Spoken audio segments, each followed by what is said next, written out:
morning mga ka-Jangers, welcome back sa aking YouTube channel. At kung bago po kayo dito sa aking channel, ako po ang inyong ka-Jangers na si Erwin. At welcome po dito sa Jangers Vlog. And it's Toler and St. Johnson Oler dito sa Pilipinas. What's up mga ka-Jangers? Yeah!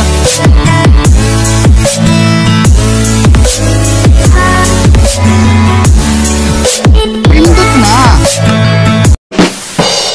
Today's video mga ka-Jangers, no? So magandang umaga po sa inyo. Ang oras na ay 11:39 na ng umaga mga ka-Jangers, no? So nandito ako ngayon sa bahay namin dito sa St. Josephville. So tambay muna ako dito. So kaninang umaga madaling araw bumiyaya ako ng joyride. So nakikita niyo po naka-uniforme po ako ng joyride. Bumiyaya po ako ng mga 5 AM na po kasi 4 AM ako nagigising. Ayun, at nakapagbiyahe na din ako. Dumaan lang ako dito sa bahay namin, no? Para mapagpahinga ng konti dahil dito ako kukuha ng panibagong booking ko. So kung mga naka-anim na booking na ako mga ka-Jangers, no? So anyway, by the way, so happy new year po sa inyong lahat. Saan man tayong panig ng mundo. Maraming salamat po sa inyo sa mga sumusuporta po dito sa aking channel. At panibagong taon na naman po ng ating paikibaka po dito sa ating buhay at saka dito sa channel natin, no, mga ka-Jangers. So magandang umaga po sa inyo. At yun nga po mga ka-Jangers, no, nakapagpagawa tayo ulit ng video ngayon dahil mga nakarang araw naging busy tayo. Naging busy-busyhan tayo. Busy tayo sa pag-joyride. Kasi may mga hakot ako mga ka-Jangers na hindi ko nakahakutan. Yung lalo na yung mga nabanggit ko na sa last video ko, mga 7-Eleven, hindi ko nakakutan yun mga ka-Jangers. Hindi ko ba alam kung bakit na-focus ako dito sa pag-joyride ko kasi parang sa sobrang baba kasi ng kalakal. Pero hindi naman dun ano ko talaga. Ang nasa isip ko lang talaga yung truck ko mga ka-Jangers kasi talaga nag-overheat na eh. Ayaw lang maniwala ni Mrs. na kaya pa eh talagang pag may karga na siya talagang nag-overheat na siya. Kailangan mo talaga na pag-ipunan yung pangpagawa kasi kailangan namin ng 15,000 no, mga ka-Jangers. Sa ngayon kasi talaga mga ka-Jangers gipit na gipit kami pero hindi ko naman kasi namin pwede hingin namin yung anak namin. Hindi naman namin kasi yung trabaho niya yun, hindi naman namin kami nagpapasaklo sa anak namin. So sariling sikap kami, no? Hindi naman namin siya pinag-aaral, pinagtrabaho para buhayin kami, no? So kailangan sariling sikap din kami mag-asawa. So hindi naman kasi mangyayari ito mga ka-Jangers kung bukas yung Jangers ko. So yun, ang dami ko ng dada. So dito sa video to mamaya mga ka-Jangers, babiyahin muna ako ngayon hanggat may binubuno akong pambayad, no? Pang-ipon. May binubuo akong pera para bago ako gumarahe mga ka-Jangers sa pag-joyride. So ngayon, pag na-reach ko yung kasi 1.3 yung ni-reach ko sa isang araw eh. So kaya naman pero ngayon medyo matumal lang yung pag-joyride. So pagtapos ko rito, pag na-reach ko na yon, so yun, babalik ako sa junk shop at mamimili na kami, no? Maghahakot kami kung may nagpapahakot. Pero kung yung tatawagan namin mamaya yung naka-schedule, no? Na hindi na naka-schedule na hindi namin nahakutan. Ayun, update ko na lang kayo mamaya mga ka-Jangers. So sa huli ng video to, magpa-price update na tayo ngayong January.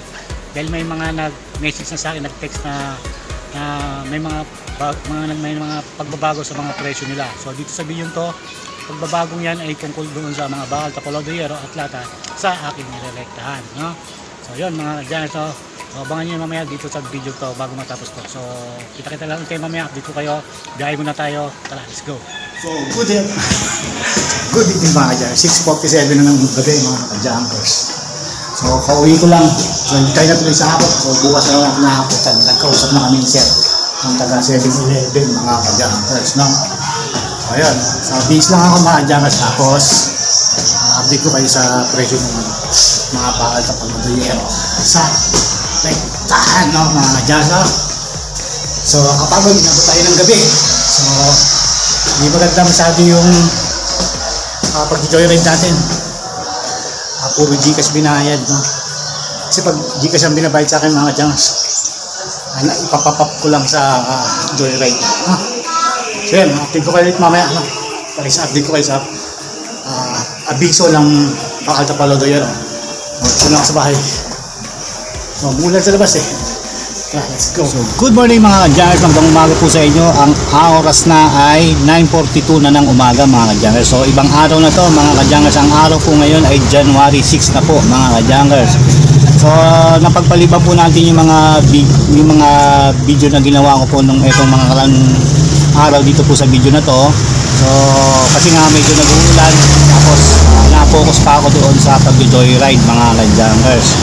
So ngayon, ngayon lang ulit tayo nakapag-upload ng video dahil yun nga, patuloy na natin dahil ngayon dito sa video na to, isi-share ko sa inyo yung pag-abiso ng bakal sa Palodoyero plata sa aking rektahan mga ka-junkers, no? So nandito kami ngayon sa 7-Eleven.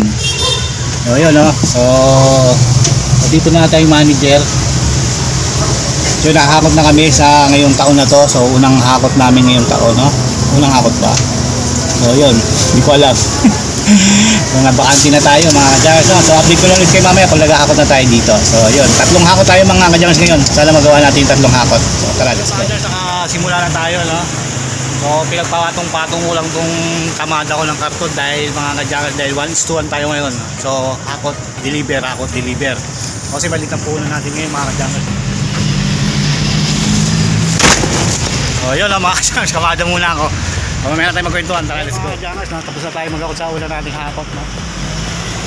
Ayan, update ko lang ulit kayo mamaya mga ka-junkers, tapos dideliver na natin to, tapos hakot tayo ulit, no? Para makarami tayo ngayong araw na to. So isa po tayo. So mga ka-junkers, antayin na lang natin yung bayad natin. So tatalihan, susubukan at tulungan ko pa si Bagong Kalit. Let's go. Mga ka-junkers, sa rektahan ng karton. So ayan, track scale na tayo. Ayan, track scale na tayo mga ka-junkers, no? Tapos itulungan natin si Balag mag-discarga para agad tayo matapos. So tara, let's go. Ayan mga ka-junkers, tapos na, empty na. So uwi muna tayo mga ka-junkers, no? May binabalak ako eh. Bumuturin ko muna baka bumuturin ko na lang muna yung pangalawang hakot natin, baka wala na din yung karton. Hindi tayo magsayang ng gas, na. Tara, let's go. So yun mga ka-junkers, no? Susubukan natin hakutan yung dalawang 7-Eleven na napupuntahan natin ngayon. Magtapos na tayo sa unang hakot natin dito sa 7-Eleven na nasa Betigo mga ka-junkers, no? So pupuntahan natin, subukan yung dalawang 7-Eleven na dadaanan natin ngayon. Titignan natin kung may karton na sila mga ka-junkers, para makarami tayo. So yun, bago natin puntahan yung sa subdivision mga ka-junkers, sa subdivision ng condominium, no? So tara, update ko lang ulit kayo mamaya mga ka-junkers. So dito na tayo mga ka-junkers sa pangalawang 7-Eleven, no? So pinapasok ko muna si Balag, tinatanong natin kung meron silang karton. So kasi sa gasa lang ang daan natin dito, hindi naman sila tumawag. Pero sila yung atang huli nating nahakutan, meron nata. Ayun mga ka-junkers, no? Medyo maambon, no? Sana wag lumakas para matuloy yung hakot natin dito. So dadaan pa tayo sa Casino Pilipino dito sa Green Hills. Kasi yun, nung nakaraan to nag-text yun, pero hindi na naulit yung text nila, kaya i-update natin kung meron pa silang karton dito, no? So yun mga ka-junkers. So dito na kami mga ka-junkers sa pangatlong hahakutan, no? So yung pangalawang sana hahakutan na 7-Eleven, wala rin daw to. Bigay na ata sa iba, wala. So uwi na kami. Hoy, uwi na kami mga ka-junkers, wala, palpak. So yun mga ka-junkers, nandito na tayo sa pangatlo nating pinuntahan. Pulot na. So dito tayo mga ka-junkers sa condominium, no? So ito sana may hakot na tayo. So yung kaninang 7-Eleven na pangalawang pinuntahan natin, ayaw ibigay yung karton nila kasi sabi ni Barad, 2 piso sabi niya. Sabi ko, sabihin mo doon 3 piso. So sinabi naman niya 3 piso, dahil daw 4, kaya daw hindi na lang muna nila ibigay. Ayun, so pumunta na tayo sa pangatlong hakutan sa 7-Eleven, ay ibigay naman daw sa iba. Kasi mga ka-junkers, sa pag-ikot ng Kalakal mga ka-junkers, meron kaming kakompetensya. Ito yung maroon na kulay high-ace na van, no, mga ka-junkers. So sila nakadali nung karton doon sa pangatlong pinuntahan natin sa may Casino Pilipino. So nakausap ko yung tanod doon, sabi niya baka nakuha na nila, may sinabi siyang pangalan. Sabi niya madaya naman yun eh. Sabi ko hindi ko kasi hindi kasi ako nakapag-comply nung nagpapahakot sila nung nakaraan Pasko. So yun nga, naibigay nila sa iba. So doon nila naibigay sa Mandaraya araw. So yun, so ganun talaga. Kasi hindi naman natin sila masisisi mga ka-junkers dahil siyempre wala silang may istakan, no? So dito sa condominium na to mga ka-junkers, so ako din namin dito plastic sa karton. So tumawag doon to, sabi ni Mrs. daanan na rin namin. Yun nga, kanina nga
go. What's up mga Kadyangers? Welcome back sa aking YouTube channel. Ang oras na mga Kadyangers ngayon ay 5:30 na ng hapon. So kanina nga ang umaga, nakapag-akot tayo. Pero yung ibang natin inakutan na pununtahan ay hindi na nagpakakot muna dahil nga daw sa mababa ang presyo ng ating kalakal na karton. So yun mga Kadyangers, no? So dito nga sa video to, isi-share ko nga ang abiso sa akin ni La Boss B sa Bacal, Tapalodo, Yero at Lata sa kanilang rentahan. So itong babanggitin ko mga presyo mga Kadyangers ay gawin mo lang yung like, lalo na yung mga taga-probinsya at yung mga nagsisimula pa lang na gumagalaw ang presyo ng kalakal na yung January. So itong presyo to, itong hanggang second week to ng January, malamang itong presyo na to. So sana umabot pa rin to ng isang buwan yung presyo para hindi pa bago-bago, no mga Kadyangers. So kung handa na kayo, hawak may lapis sa papel, sisimulan natin 5, 4, 3, 2, 1, lista nyo na yan.